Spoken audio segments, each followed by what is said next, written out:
Bonjour à tous et bienvenue. Hier, on évoquait le National 1, place à la Ligue 2 avec ce bilan de mi-saison. Et pour rappel, les deux premiers monteront donc en Ligue 1, troisième, quatrième, cinquième s'affronteront lors d'un barrage pour aussi accéder au plus haut niveau français, tandis que les deux derniers seront relégués en troisième division et l'avant-avant-dernier, le 16e, donc jouera sa survie dans un barrage.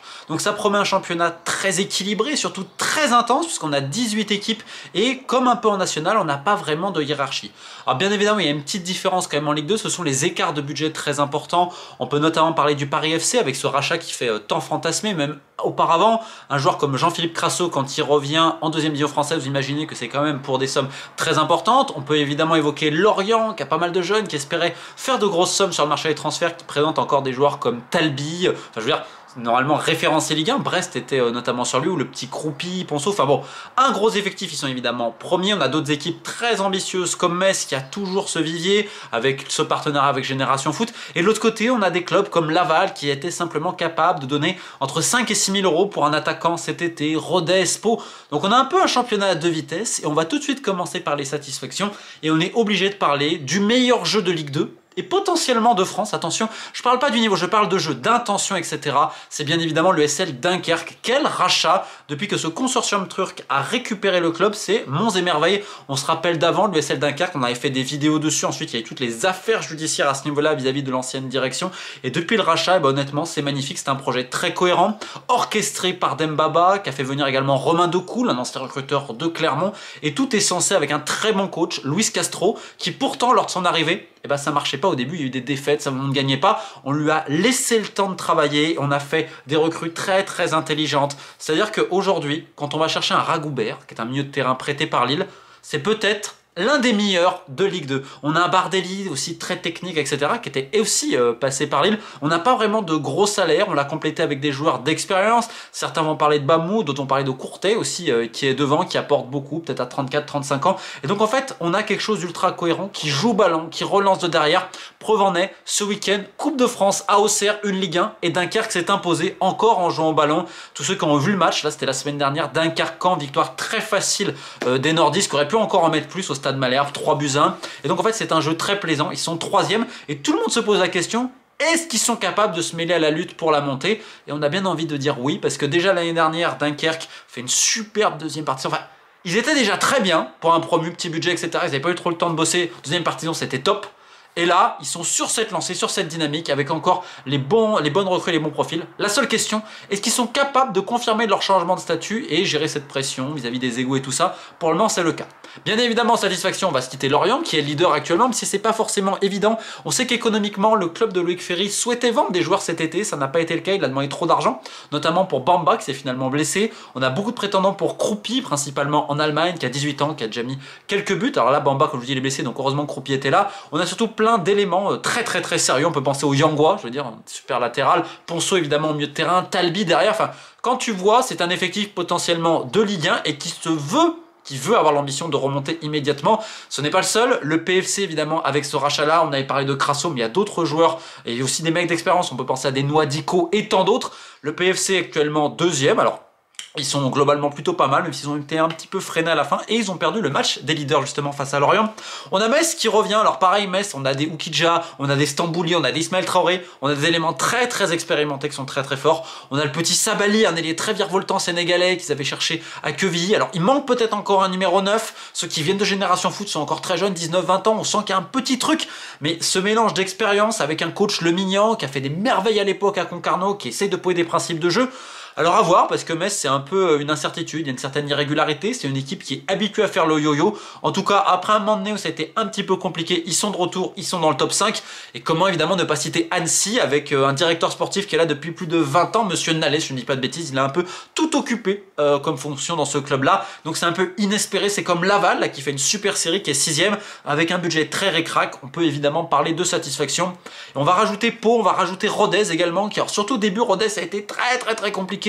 On parle de petits budgets, notamment Pau, finalement c'est bien géré, des recrutements un malin, et sans trop de moyens, et ben ils arrivent à dominer des équipes pourtant bien plus argentées. Parce que maintenant on va parler déception, et en premier lieu, comment ne pas parler du stade Malherbe de Caen? C'est peut-être l'une des plus grosses masses salariales depuis 5 ans. C'est-à-dire qu'ils sont toujours dans le top 5, top 6 masse salariale. On a des mecs au-delà de 30 000 nets par mois quand même à Caen. Je veux dire, des mecs qui ont préféré refuser des contrats à 20-25 000 nets par mois. Donc là, ils ont fait un recrutement, on dit maintenant on va changer ça, il y a eu ce rachat avec les Mbappé. Bon, il y a eu une augmentation de capital aussi juste avant par Monsieur Capton. Le club a quand même été surévalué, on l'avait expliqué dans une vidéo. Donc là, ils vont déjà nommer un directeur sportif, ce qu'ils voulaient faire cet été, finalement ils ne l'ont pas fait. Donc c'est Reda Hamache. Un choix, je ne vais pas trop faire de commentaires, simplement dire, c'est le plus gros salaire du Red Star. Déjà en national, il y a un salaire, tout le monde dans le milieu était au courant, c'est absolument pas tagruélique. Donc là maintenant, il va aller à Caen, il a démissionné du Red Star. Donc un mercato d'hiver, mais déjà ils s'y prennent super tard, Caen. Le coach, on ne sait pas si Nicolas Seul va rester. Il y a beaucoup de blessures. Pareil, des recrutements, c'est Luis Campos qui conseille, etc. La maman Mbappé, Bilal Ghazi, d'autres personnes. Enfin, c'est illisible quand. Est-ce que c'est surprenant? Non. Sachant qu'ils avaient fait de bons choix. C'est notamment séparé d'Olivier Piqueux qui avait une politique de transfert et de salaire. On va pas faire de commentaires. Là, on a Johan Oudlin qui est aussi un homme de recrutement qui en arrêt maladie. Enfin, c'est la cacophonie. Mais d'un côté, je veux pas non plus uniquement critiquer les Mbappé, enfin la maman, parce que le club était très très mal géré. Et surtout, l'argent avait été gaspillé depuis des années. C'est pas normal que Caen, avec le budget de Caen, c'est-à-dire top 5, top 6 à chaque fois, on a une énorme masse salariale, tu termines comme ça. Là, on est avant-avant-dernier quand même, hein.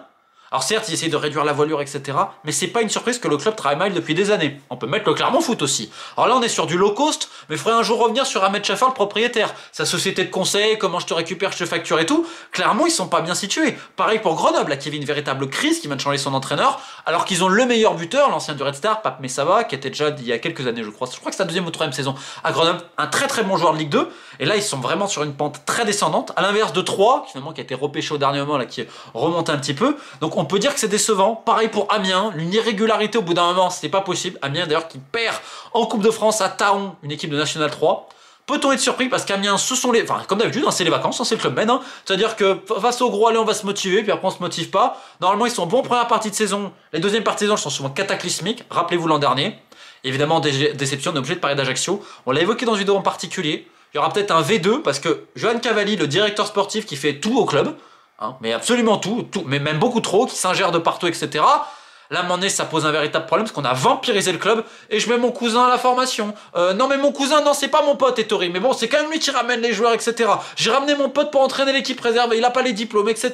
Le rachat, il doit se faire, mais finalement, non, parce qu'il y a un pote à moi qui va faire un rendez-vous, qui va vraiment prendre l'argent. Eh, c'est comme les Portugais à l'époque qui voulaient récupérer le club. Moi, je me demande si les dirigeants Ajaccio, ils sont au courant. Et ça n'empêche pas que il y a peut-être un amour sincère pour le club, je n'en doute pas. Même on est pour le bien de la CA et de Cavalli, il peut pas tout gérer. Parce que là, le club, il est en train de couler. Sportivement et financièrement, le trou, il est bien plus grand que prévu. Et c'est ça le côté terrible de Ligue 2, c'est qu'on a Martigues, aucune idée si la saison va se terminer, ça on l'a évoqué. Et on a Ajaccio, le trou, il est de plus de 5 millions. Pas comment ils vont repartir l'année prochaine. Donc on a potentiellement les deux relégués déjà là. Alors qu'Ajaccio a des bons jeunes, on a parlé du petit Kouassi, le latéral, mais il y en a d'autres, ils vont avoir des retours de blessés. Donc sportivement, ils vont peut-être s'en sortir, on pense. Mais attention, d'ailleurs en termes d'équipe qui va aussi s'en sortir, le Red Star, là qui a gagné un match très important à domicile face à Grenoble, mais qui a à tout prix besoin de les mettre au fond. Parce que le problème du Red Star, c'est que bon, ça peut tenir, mais souvent ils ont des occasions et ils ne marquent pas. Mais bon, avec un Poirier qui avait coaché à Martigues, c'est pas trop mal. Il y a une restructuration progressive du Red Star.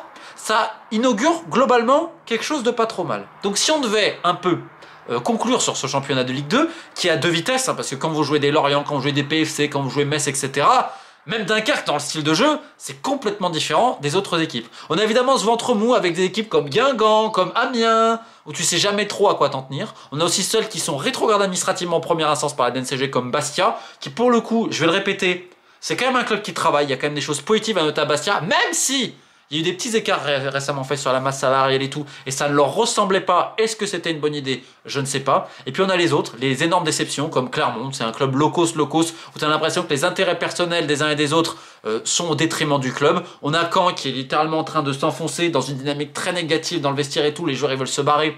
Mais encore une fois, ils héritent d'une situation qui est absolument apocalyptique parce que le club était super mal géré. Et on a ceux qui sont littéralement en train de couler financièrement, comme Martigues ou Ajaccio, même si je le répète, Ajaccio, ils vont peut-être s'en sortir parce que sportivement, il y a des mecs qui vont revenir de blessures, etc. Et des gens qui veulent bosser. Donc au final, ça veut dire quoi? C'est que c'est un championnat aussi complètement hétérogène, c'est-à-dire où l'avenir des uns n'est pas celui des autres, mais il y a quand même une constante, c'est qu'à la fin, le financier va primer, parce que que même pour un club comme Lorient, un club comme Metz et tout, si tu restes en Ligue 2, je n'ose imaginer les pertes financières à la fin de saison. Alors oui, il y a peut-être une masse salariale un peu en baisse et tout, mais avec des droits TV toujours aussi incertains, la Ligue 2, elle coûte beaucoup d'argent pour ces clubs-là, également pour ceux du milieu qui sont amputés d'une partie de leurs recettes et qui malgré ça continuent de travailler pour nous surprendre, de Laval à Pau en passant par Annecy. Ce championnat est décidément bien surprenant. On se retrouve demain pour parler de la Ligue 1. Keep the faith.